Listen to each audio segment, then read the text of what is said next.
নারে তাকবীর। এ দিল্লি না ঢাকা, গোলামি না আজাদি,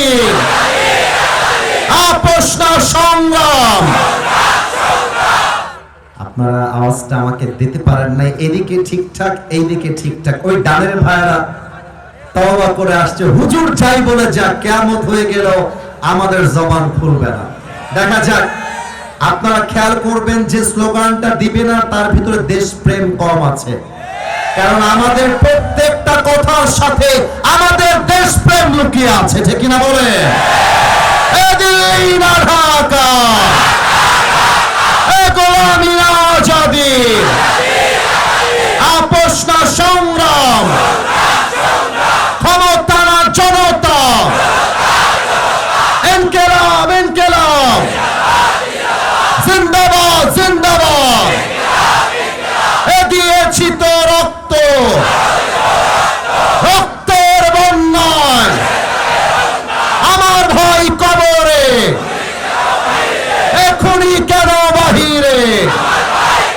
নারে তাকবীর। আপনারা কি রাগ করলেন? আমি কি একটা কথা ভুলভাল বলেছি ভাইজান? আল্লাহ তুমি আমাদের আগামী বাংলাদেশকে ইনসাফের বাংলাদেশ হিসেবে কবুল করো, পড়ে না আমিন। সাউন্ড সিস্টেম কি ডানে আছে না বামে আছে একটু বলবেন? ওটা বললাম যে বাড়াইতে হবে একটু, পারফেক্ট সাউন্ড, এটা দিয়ে একটু বাড়াইতে হবে। আচ্ছা, এবার আমার ডান হাতের দিকে সবাই তাকান। বগুড়ার আদমদিঘিবাসী বা মুরইলবাসী, এই কিতাবটার নাম কি বলেন তো সবাই? আওয়াজটা কমে গেল কেন ভাইজান? ওকে, লাস্ট আরেকবার। এই কিতাবটার নাম কি? আল কোরআন। আমি অধম আপনাদের সামনে তাফসীরকে রিপ্রেজেন্ট করবার জন্য কোরআনুল কারীম থেকে সূরাতুন নাহলের 89 নাম্বার আয়াত তেলাওয়াত করেছি। আমি তেলাওয়াত করব, তরজমা করব, সোজা তাফসীরের গভীরে যাওয়ার জন্য আপ্রাণ চেষ্টা করব এবং সবাইকে আবদার রাখবো মোবাইল ফোনের ভিডিও করা বাদ দিয়ে তাফসীরে মনোযোগী হওয়ার চেষ্টা করি। আর কেউ যদি ভুলেও উঠে যাওয়ার চেষ্টা করে, নিজ দায়িত্বে লুঙ্গিটা টান দিয়ে ধরে বসায় দেওয়া লাগবে। তবে খেয়াল রাখবেন লুঙ্গি যেন খুলে না যায়। আসুন আমরা কোরআন থেকে তাফসীর শুরু করি বগুড়াবাসী। আউযু বিল্লাহি মিনাশ শাইতানির রাজীম। ونزلنا عليك الكتاب تبيانا لكل شيء وهدى ورحمة وبشرى للمسلمين. الله أكبر.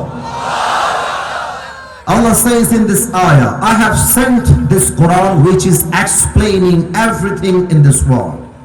আপনার সাউন্ড 100 পারফেক্ট, আর কমাবেন না আর বাড়াবেন না। আল্লাহ তাআলা বলছেন আমি এমন একটা কিতাব দিয়েছি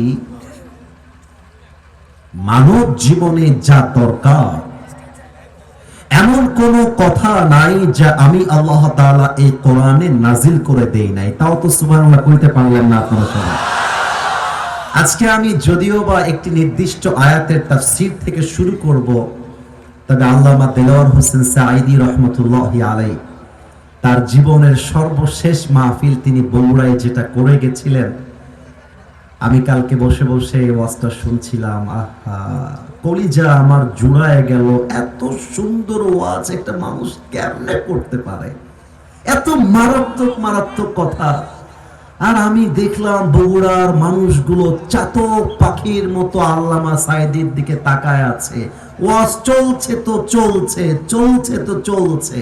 আমার কেন যেন মনে হলো বগুড়ার মাহফিলে যদি আল্লামা সাঈদী ফজরের নামাজ পর্যন্ত ওয়াজ করতেন, বগুড়ার লোক কেউ উঠে বাসায় যেত না। আমার এত চমৎকার তার কথা। উনি বললেন যে উনি একটা সবাইকে প্রশ্ন করলেন, এই প্রশ্নটা আমিও করতে চাই। এই বগুড়াবাসী, এই কোরআনে যে সব কিছু আছে এই বিশ্বাস কি আমার আপনার সবার আছে? এটা তো বগুড়ার সাউন্ড হইল না। আর একবার, এই কোরআনে যে সব আছে এই বিশ্বাস কি আমার আপনার আছে? আচ্ছা, আগামীকাল সকালবেলা যদি আপনার বাসায় ডিসি অফিস থেকে একটা চিঠি আসে, আল্লামা সাইদি বলছেন, খেয়াল করা, চিঠির ভাষা হচ্ছে ইংরেজি ভাষা। আপনি আসলে বাঙালি হওয়ার জন্য আপনি ইংরেজি ভাষার অর্থটা বোঝেন না। এখন সকালবেলা চিঠি আসলো কই থেকে জানতে পারলেন, এটা হচ্ছে বগুড়া জজ কোর্টের চিঠি, হাইকোর্টের চিঠি অথবা ডিসি অফিসের চিঠি। এখন যেহেতু এটা ইংরেজি ভাষায় লেখা আছে, যতক্ষণ পর্যন্ত আপনি এটার অর্থ না বুঝবেন, নূর মোহাম্মদ ভাই, ঘুম আসবে? চিঠি না পড়লে, অর্থ না বুঝলে কারো ঘুম আসবে না। কারণ কি? কারণ কি লেখা আছে? এটা কি আমাকে গ্রেফতার করবার চিঠি, নাকি আমার সমস্ত সম্পত্তি নিলামে তুলবার চিঠি? বোঝার জন্য আমি দৌড় দিব ওই লোকের কাছে যে ইংরেজি ভাষাটা বোঝে। যতক্ষণ পর্যন্ত আপনি অর্থ না বুঝবেন আপনার ঘুম হারাম হয়ে যাবে। আল্লামা সাইদি বললেন, একটা সামান্য ডিসি অফিসের চিঠি আসার পরে তোমার ঘুমটা হারাম হয়ে গেল। তুমি যতক্ষণ অর্থ না জানা ট্রাই করলা, তোমার ঘুমটা আসলো না। আরে একটা চিঠি, সামান্য ডিসি অফিসের চিঠি, এটা পাওয়ার পরে যদি তোমার ঘুমটা হারাম হয়ে যায়, এত বড় জমিনটার মালিক, এত বড় আকাশটার মালিক, তোমার মালিক, আমার মালিক, আমাদের আল্লাহ একটা চিঠি দিলেন, চিঠির নামটা আল কোরআন। এত বছর পেরিয়ে গেল, বয়স 25 হয়ে গেল, 30 হয়ে গেল, 50 হয়ে গেল, কোরআনে আল্লাহ কি বললেন, এই চিঠিতে আল্লাহ কি নাজিল করলেন, আজ অব্দি জানার আগ্রহ তোমার মধ্যে তৈরি হলো না। আগ্রহ তৈরি হলো না। আমি যদি জিজ্ঞেস করি, রাগ করবেন না, আমি জানি এটা লজ্জার বিষয়, তবু আমি কাউকে হাত তুলতে বলছি না।